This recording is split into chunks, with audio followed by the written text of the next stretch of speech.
ওকে, তো এখন হচ্ছে আমরা ৩টা রেখার সমবিন্দু হওয়া শর্তটা দেখব।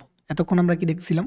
এতক্ষণ আমরা দেখছিলাম ৩টা বিন্দু সমরেখা হওয়া শর্ত, অর্থাৎ ৩টা বিন্দু একটা সরলরেখার উপর থাকবে। আর এখন হচ্ছে ৩টা সরলরেখা একটা পয়েন্টে এসে মিলিত হবে, উল্টা কাজটা, ঠিক আছে? তো সাপোজ ধরো এখানে ৩টা সরলরেখা দেয়া আছে।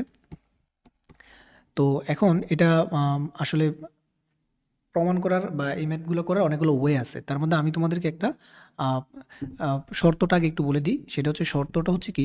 শর্তটা হচ্ছে নির্ণায়ক ইকুয়াল টু 0 হইতে হবে। কি 0 হবে? নির্ণায়ক ইকুয়াল টু 0 হইতে হবে। এটা হচ্ছে শর্ত।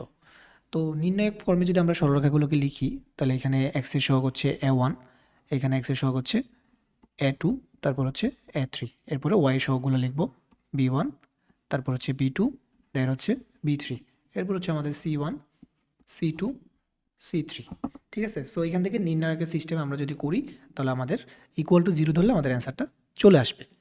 বাট আমি তোমাদেরকে আরেকটু শর্টকাট একটা নিয়ম শিখাইতে চাই, যেটা দিয়ে তোমরা হচ্ছে অনেক ফাস্ট অঙ্কগুলো করে ফেলতে পারবা, অনেক দ্রুত অঙ্কগুলো করে ফেলতে পারবা, ঠিক আছে? সো ওই সিস্টেমটা কি? সিস্টেমটা হচ্ছে, ওই শর্টকাটটা অ্যাপ্লাই করার জন্য এই দুইটা এলিমেন্টকে তোমার হচ্ছে বাম পাশে লিখো c1 আর কোথায় c3, আর এই দুইটা এলিমেন্টকে ডান পাশে লিখো, অর্থাৎ a1 আর একটা হচ্ছে কি a3, ঠিক আছে? এরপরে তোমাদের যে কাজ সেটা হচ্ছে জাস্ট ক্রস গুণ করবা। কেমনে ক্রস গুণ করবা? দেখো, এই তিনটা মিলে গুণ করবা, এরপর হচ্ছে এই তিনটার সাথে গুণ করবা, তারপর হচ্ছে এই তিনটা গুণ করবা। তাহলে এই তিনটা গুণ করার পরে যোগ দিয়ে দিয়ে লিখবা আর কি। এই তিনটা গুণ করার পরে কি করবা? যোগ দিয়ে দিয়ে লিখবা। তাহলে যোগ দিয়ে দিয়ে লিখলাম আমরা ব্র্যাকেটের মধ্যে, ঠিক আছে? এরপরে মাইনাস, মাইনাস দিয়ে উল্টা দিকে গুণ করতে হবে।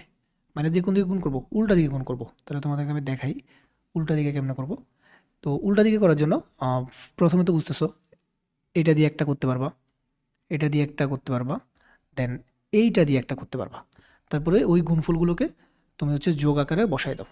ওই গুণফলগুলোকে কি আকারে বসাবা? যোগ আকারে বসাও ভিতরে, ঠিক আছে? এরপর ইকুয়াল টু 0 ধরে তোমরা হচ্ছে অ্যান্সারটা বের করে ফেলতে পারো। খুব ইজি, মানে আমি তোমাদেরকে দেখানোর জন্য একটু টাইম নিয়েছি, বাট এটা অনেক শর্টে করা যায়, ঠিক আছে? তো ওকে, সো আমাদের এলিমেন্ট সেট করা শেষ। এখন হচ্ছে আমরা এই ম্যাথটা জাস্ট সলভ করে দেব। তো এটা কেমনে সলভ করব?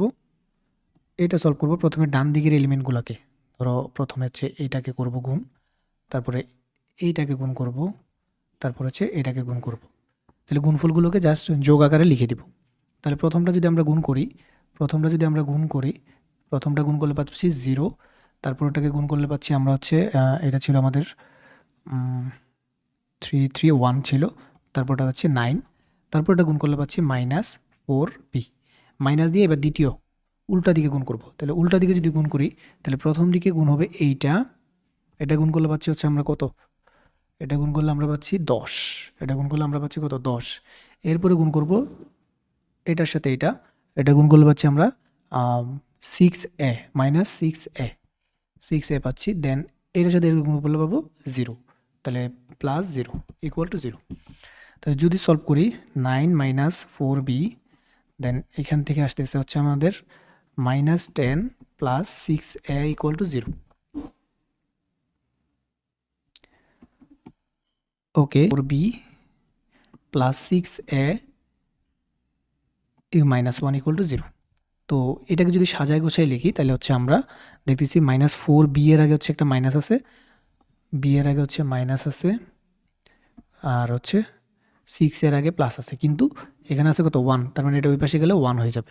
তার মানে আমাদের উত্তর হচ্ছে কোনটা? উত্তর হচ্ছে ডি। আশা করি তোমরা এটা বুঝতে পারছো, একটু প্র্যাকটিস করলে ইজি লাগবে। তো তোমাদের প্র্যাকটিসের সুবিধার্থে আমি আরেকটা ম্যাথ এখানে দিয়ে রাখছি, তোমরা এটা বাসায় করবা, না পারলে কমেন্ট করবা, আমি করে দিব এটা।